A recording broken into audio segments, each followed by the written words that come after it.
Jangan tunggu lama-lama, nanti lama-lama aku diambil orang. Hai, Assalamualaikum warahmatullahi wabarakatuh. Jom kita buat bancuhan rempeyek untuk kuali burger. Hari ni Cik Ros rajin sikit, tapi sebenarnya hari-hari Cik Ros rajin. Hari ni Cik Ros bancuh 5 paket tepung, 3 paket setengah tepung beras, 1 paket bawang putih, buah keras dengan lada putih. Kita blendkan dulu. Kita blend hancur ya. Ketumbar, jintan.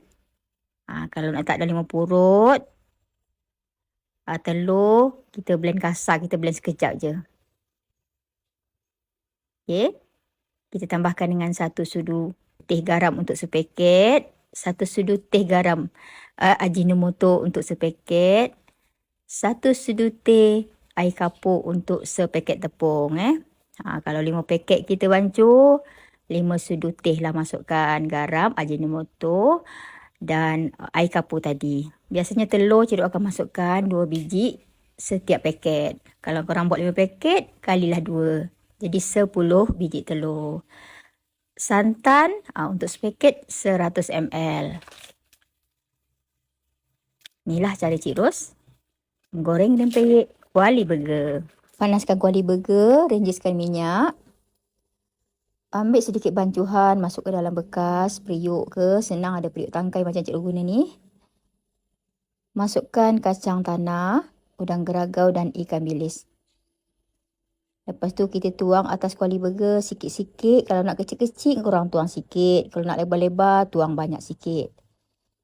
Okay, setelah keras ataupun masak, separuh masak, boleh diangkat. Kita pindahkan ke dalam minyak yang panas. Cara macam ni bagi Cik Ros mudah, senang dan cepat. Tak banyak terbuang.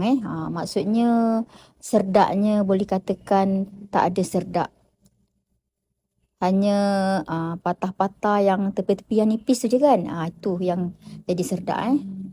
Dia tak macam yang kita buat tuang tepi kuali. Kalau tepi kuali, ada yang melekat, ada yang jatuh masuk dalam minyak. Jadi banyak serdak-serdaknya yang kita buang. Betul tak? Siapa yang biasa buat rempeyek kat sini, tuang dekat tepi kuali ataupun tuang masuk ke dalam minyak. Macam-macam cara orang buat kan. Inilah cara Cik Ros.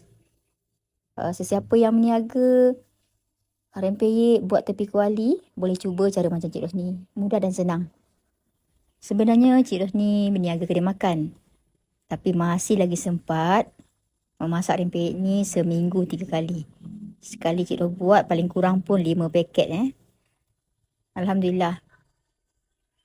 Dengan adanya cara macam ni baru 3 tahun Cik Ros buat cara macam ni.